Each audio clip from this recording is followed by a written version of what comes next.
Hey YouTubers, and thank you for tuning in to today's toy review. And yes, I'm making this video at around the 9th of April of 2026, which is actually kind of strange. But I'm actually uploading this for midnight, which is pretty interesting, I suppose, because normally when I record videos around midnight and then finish them up, well, I tend to have them uploaded as around, let's just say as early as 1 AM, which is not that great considering I'm dealing with 5, 6, and 7. Sorry, I was nearly going to breach in and jump into the meme. Anyways, we've got Percy pulling Henry's tender and just a wide variety of trucks with a van, I suppose. I think it's a blue fish box car or something like that. I don't know why Percy has got Henry's tender.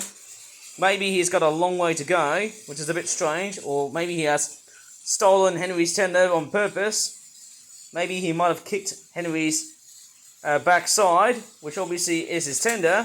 But then hey, let's go ahead and do a very good toy review.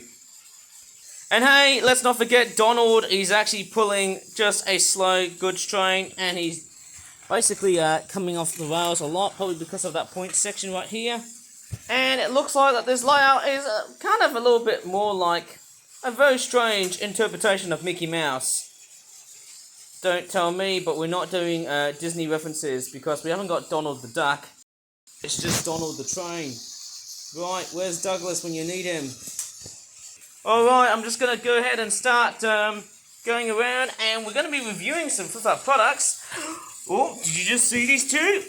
I just saw these two. We're dealing with the flip-flop origami pets boa constrictor snake toy products. Very nice to know. We've got a small farm animal prey preference 5-pack, which is a cheaper product, which costs about £20 or £19.99.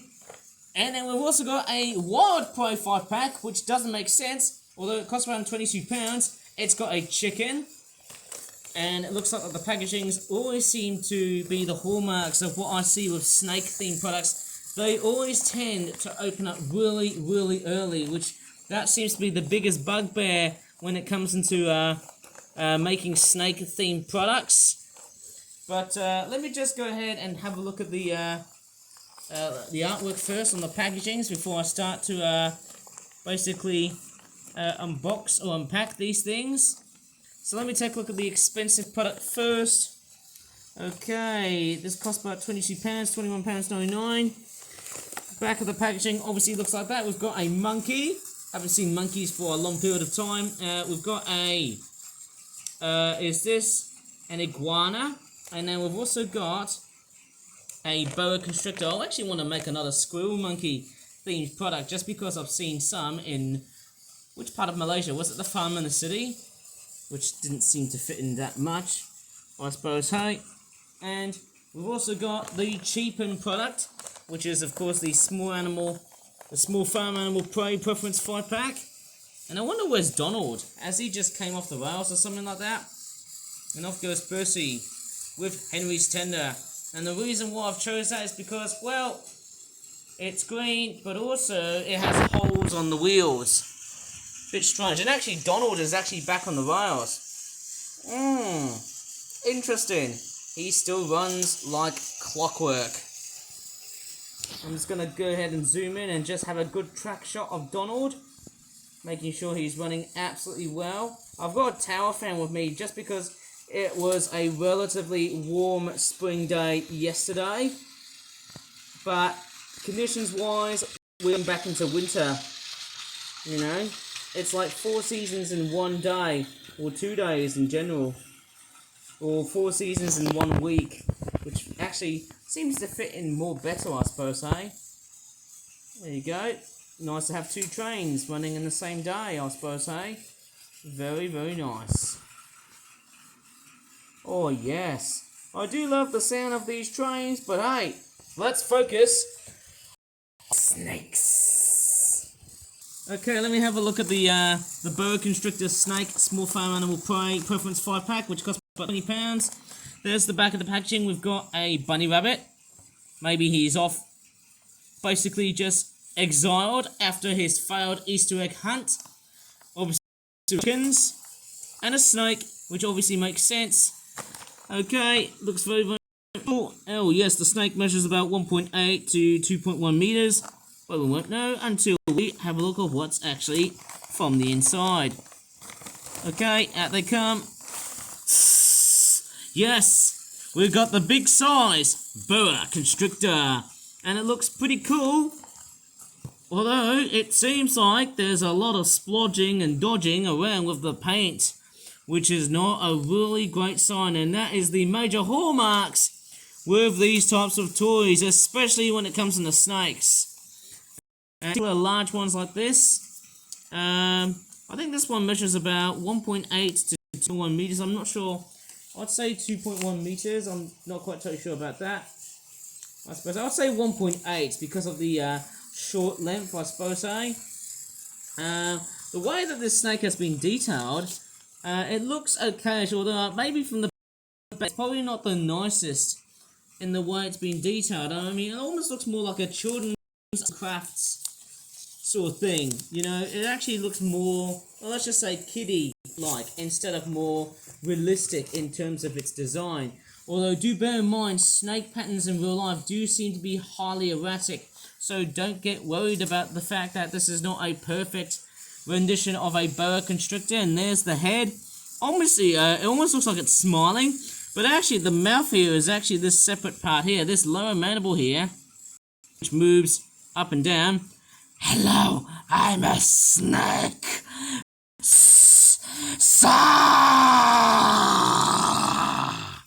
And yes, this snake can also pretty much hold chickens, but I do think that the abstractedness is definitely coming from the lower mandible. It's a bit too flat, rather than just looking exactly leveled with what's part of the head of the snake, which would have made sense since this snake would have been fairly capable of just eating either a chicken or a bunny rabbit.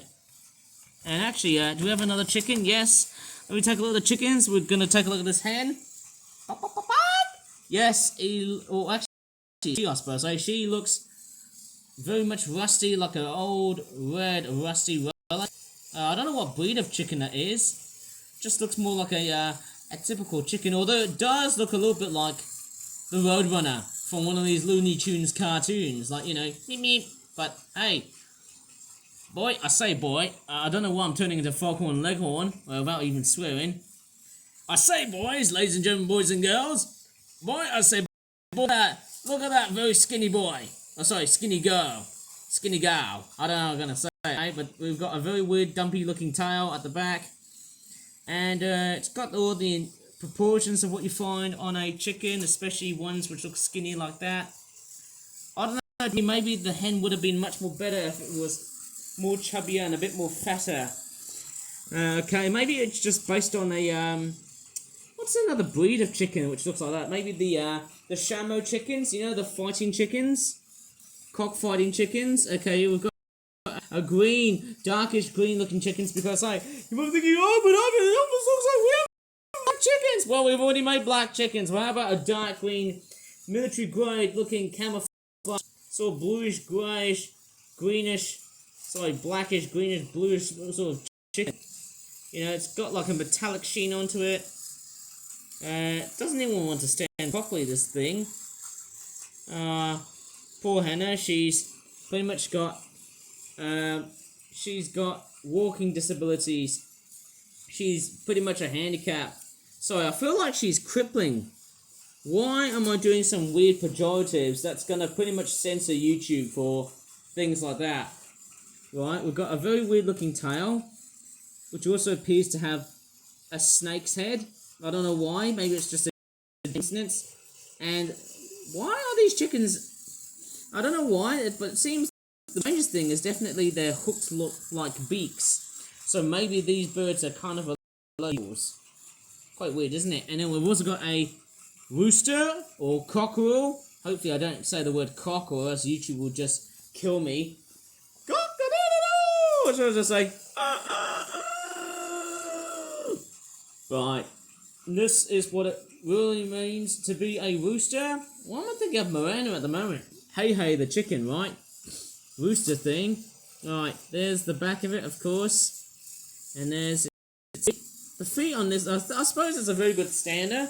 The head design, it's par, but I do love the wattle on it. It's quite a very nice, well-moulded wattle. It's probably derived from like folded bits of origami paper and whatnot. And then we've also got a bunny rabbit, which looks very quirky considering that the design of this thing looks strange, almost, it's a bit of a very weird Botox stare. Someone must have done like a failed taxidermy model of a paper bunny rabbit and then decided to use an origami interpretation of something else. Right. It's like Easter has gone wrong. Like, Easter 2026, it was great, but then it was poorly sold because I didn't make that many products. Or poorly productive, I suppose, because of how less the amount of choices of Easter-related items. I think we had Flip Flop Ponies Easter 2026 items in origami form, I think. But this bunny is a stunning one. Wonder why it got blue. Is that like a life jacket vest thing, or I don't know? Maybe a different plumage, I suppose. And can the snake eat the bunny rabbit? Maybe. Actually, hang on. They often constrict their prey. You see how snakes actually eat their prey? They'll basically constrict their victims and then... Right? That's how I sort of remember. Because these guys are constrictors. Constricting is definitely where they suffocate their prey. By strangling and squeezing them. I don't know. It sounds pretty gory and somewhat too when you think about nature documentaries. But boy... I mean, if I was David Attenborough, I would say, look, this snake has decided to come along and eat one of the neighborhood chickens through their gullets. Or something like that. Well, I don't know. Well, anyways, the guy's celebrating 100 years old next month. Who knows about that? Right, I should probably leave the packaging as it is because... Oh man, I don't think I can pack things, especially when it comes to the snakes. Right, let's take a look at the much more expensive product. And there's actually a bit of a difference going around with this product versus that product tucked at the back. Okay, coming in for the unpacking, we've got an iguana here, which has decided to pop out. I'll have a look at that one later on. But let's take a look at all the other different critters. We've got a monkey, which looks pretty cool. Wonder why it's got a chomping jaw action. And then we've also got another rooster chicken thing. Quite abstract to look at. Again, looking very similar to the ayam semini from Indonesia. And let's go ahead and take a look at the snakes out. And what is very interesting is that we've actually got some different colorization differences versus than the cheaper set. Although we've actually got what's more identical. Right, let me just go ahead and set up what I've got to really show up here. Okay, I've actually got both of these snakes and the other critters finally out of their packagings, but one thing I've noticed is their colorizations, and they do look very, very different indeed. And also the eye styles look somewhat different as well. Very strange, they don't have the black lining, which is very much margined in between the brown and the white eye sockets and whatnot. I don't know if I would like to call it as something as like an eye socket or something like that. I can't really tell. Hang on, let me just go ahead and place the camera downwards and show you very, very closely. It's missing the black line that is in between the iris and also the color of the eye. Is it supposed to be a pupil? Or I can't really tell. I haven't really done my homework on eyes and things like that. I was going to say conjunctiva, but maybe that's the wrong term of it, I suppose, eh? Right, going by the looks of the snake, we've got the lower mandible like this, but there's actually a bit of a difference going on with both of these snakes. That one there has got a bit more of a darker tone on the background. The snake on the background here has got much more interesting details right here. It's said to resemble more of like the realistic boa constrictor, whereas that one there is just a simplified colored version. It doesn't have any extra detailings like this one right here, which is a bit strange. It would have been much more interesting as if the snake has actually got pencil detailing than just plain paint aftermath shots or aftermath bits of detailing and whatnot. Yet again, the patterns, they're okay. I would have been much more happy if there was a lot much more yellow right inside of the the lower brown patternings on the bottom of this snake, which would have been much more better, considerably that, hey, I think realistic boa constrictors often tend to have that type of design. And there's the tail, looks very, very nice. And then we've also got the other snake. Crikey, alright, I'm actually very, very tired. Yes. Strangely enough, this one's got much more of a straighter, sort of lined facial marking at the front, except for the muzzle, which I like to call it, or the snout, which is somewhat particularly different. Very, very different, I suppose so. And most importantly, we do have the pencil strikes, which is fairly much more missing on the other one here. But as you can see, as I slither the snake around, sorry for the pun, but no pun intended. Right, as you can see, there's more pencil detailing surrounding on this snake versus on the other snake, which is a bit strange. But yes, again, we are still showing signs of sloppiness and overpainting, as I can see going around here. Like, for example, there's a lot of that going on there, but hey, that's very typical of Flip Flap. I would have been much more happier by adding bits of detailing like that in the middle, and also on the other side. But nevertheless, hey, it is actually quite a nice snake.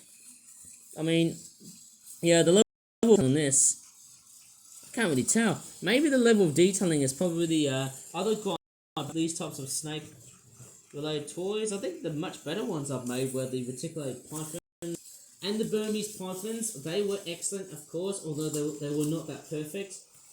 Somewhat trickier and somewhat much more time consuming to make. And the other snake product I actually really enjoyed making was the green anaconda. Really awesome snakes, the pair of them, although it was, again, even more so difficult because they were deemed not only just long, but they were also deemed the heaviest snakes in the world. And we've got a problem with Donald.